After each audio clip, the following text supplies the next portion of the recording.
Hello, everybody. Welcome to Tarot Off the Cuff. My name is Kevin Quigley, and we are so glad that you joined us. Our next reader is Nancy Antenucci. She's a soothsayer, a pool player, and a movement magician. In her first life, Nancy was a choreographer and a dancer. She loves teaching tarot, and we hope that you love what she has to offer. Hello, my name is Nancy Antenucci, or in the tarot world I'm kind of known as Nooch, which I really like.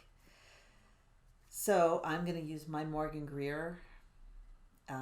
This is the second deck I ever had. I got this in State College, Pennsylvania as a gift shortly after I went to a very strange reading, first one ever in my life.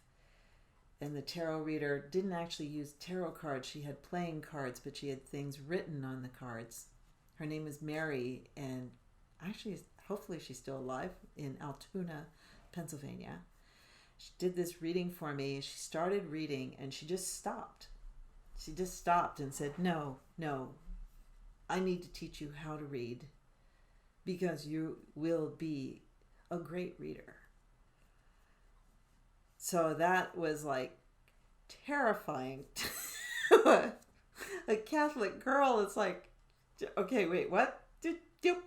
I just want a reading. I don't need you to teach me, But right after that, I went to a birthday party and was gifted this deck. So it was like, synchronicity.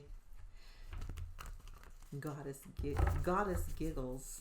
That's the Latin for synchronicity. Goddess giggling. So I'm just going to pull one card and see what comes up for us.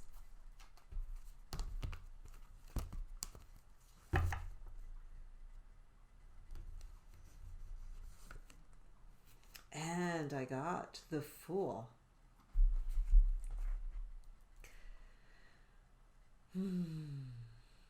The Fool. This is...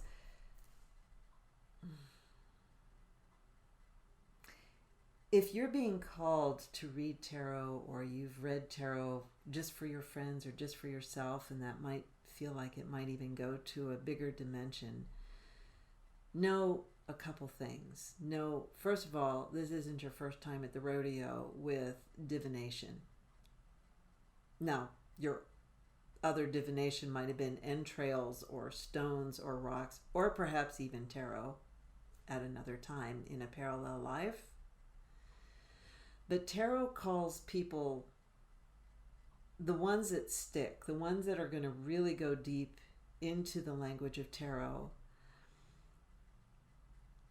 I really feel that they're called. I think we're called to it. I feel like tarot is a huge muse and an incredible system, a language of imagery. So that's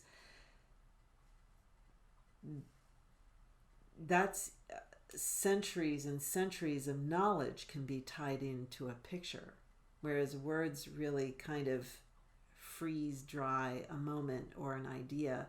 Pictures do not. They open up worlds. I really do believe each card is almost a portal of dimensions and different times and energies. So if you're being called to tarot, you've done it before, and you just need to remember. The other thing about it is it changes the way that you see the world, and it can change the way that you see the world, and hopefully makes you more compassionate, kinder, more understanding of people. I've gone to readers that, first of all, have very set, this is what this card means to me, and I'm just going to keep with this definition. And there's no leeway. There's no mystery. It is, nope, this is the way it is, and I'll give you the pattern. And frankly, some of those readings are spot on. They're spot on. I'm not going to judge that.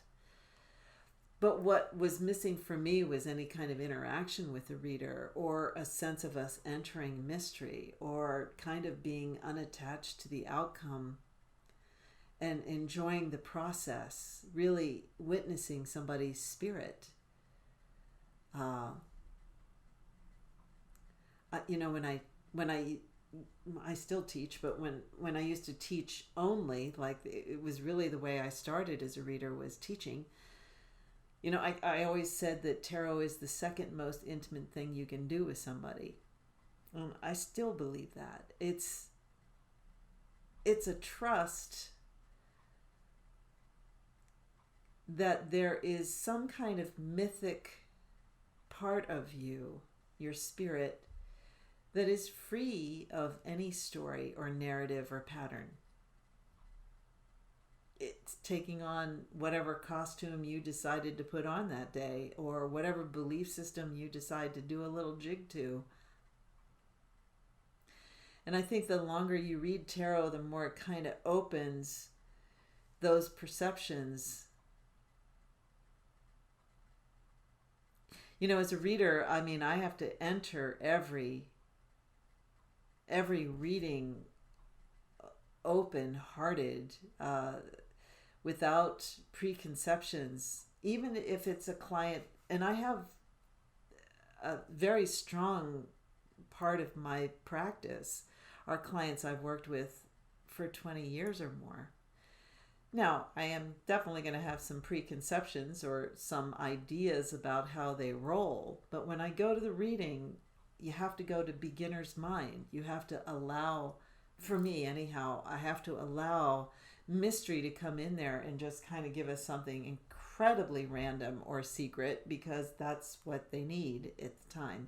So I can't lead thinking I know where the journey's going to end. I just know that I'm leading and trusting that love will guide us to where whatever this person needs to learn more about their mythic self, about that spirit self, that the free one, you know, the authentic one that doesn't have to deal with neighbors, gravity, taxes, death, certain presidents. You know, it doesn't, it's free from all that, you know, and so I think we're just an odd hybrid, is spirit and human.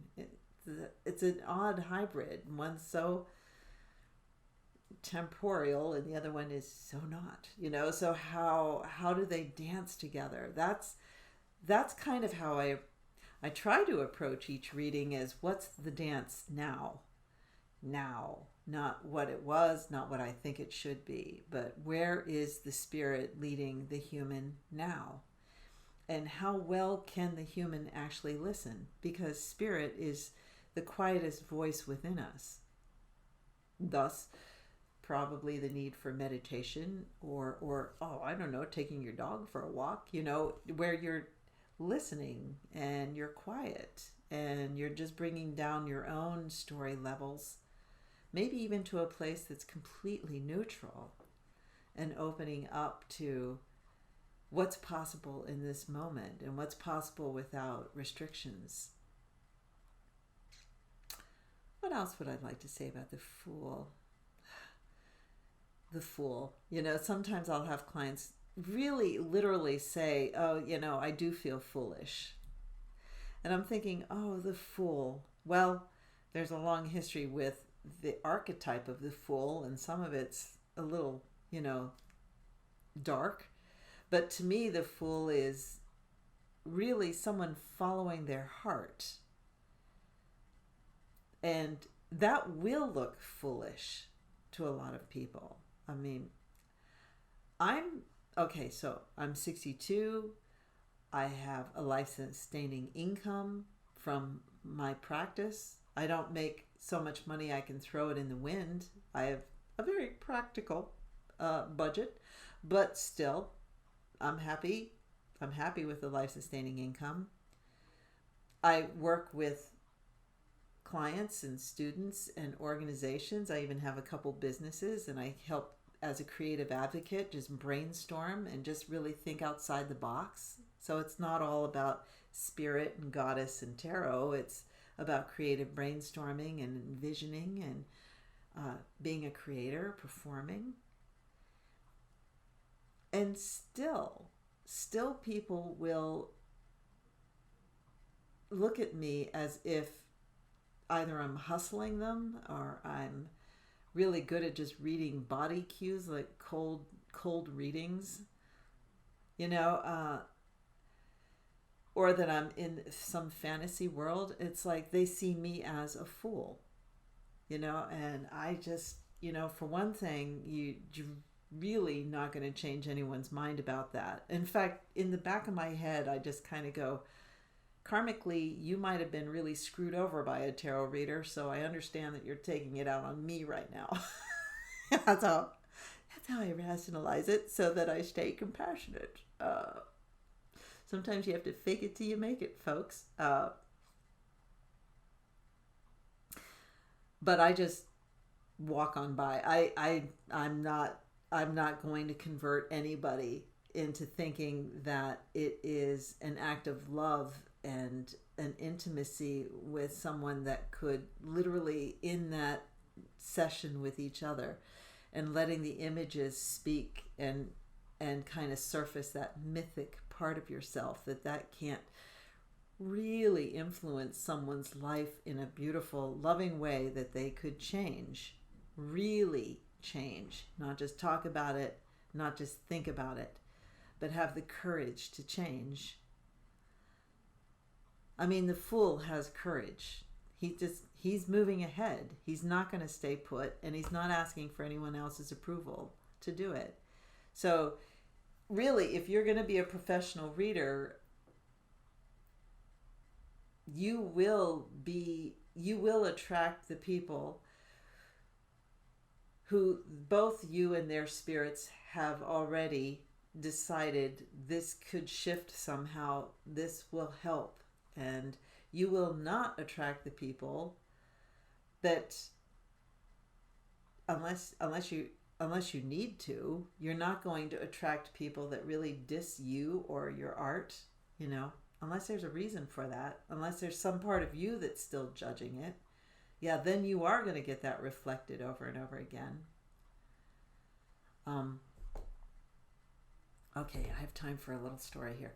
So I was working at an arts festival at the University of Minnesota, and I was, they paid me first, so all I had to do was sit at a table and the students could come for free, so they got it through their student fee or whatever, and I was doing just these quick little readings for them, like 5 minutes long. Long line. I looked around the table and I thought, I'm definitely going to be here for maybe 2 hours more than I thought, but that's okay. I'm just going to do it. And this young guy came up next to me, and he started railing on, this is the devil's work and the devil's picture book. And I just thought, wow, the devil doesn't have time to mess with me. He's got larger fish to fry, believe you me. I think he is frying them as we speak. But I'm in the middle of a reading and this guy is starting to rant and rail loudly, and I just was tired at that point, and I just didn't want to get in the argument, and I didn't want to have to break the rhythm of everything to tell him, listen, I'm just doing my job. Just, girl's got to do what a girl's got to do. So yeah, just leave me alone. And but I couldn't. I was just tired at that time, and I just put my hand up. I just put my hand up, and simultaneously, I don't know, seriously, I don't know, but simultaneously he fell. I didn't touch him. I was that far away from him, but he just fell, and I think he just tripped. I don't know if the gesture scared him or what, but he went running off, and everyone listened to their readings with a lot more presence, and I just thought, okay, that was weird, but with the Fool and with the idea that we are really spirits that are working with each other, all kinds of very strange things can happen. sometimes just coincidence, but whoa, that one was a really nicely staged coincidence. Synchronicities, but keeping your heart open and following your path, because I think the path has been predetermined. So enjoy your road. Hey, this is Kevin. Hi, this is Nooch. Thanks for watching. If you like what you saw, please hit a thumbs up and subscribe. You'll know when new ones are coming. And share with your friends. We'll see you soon.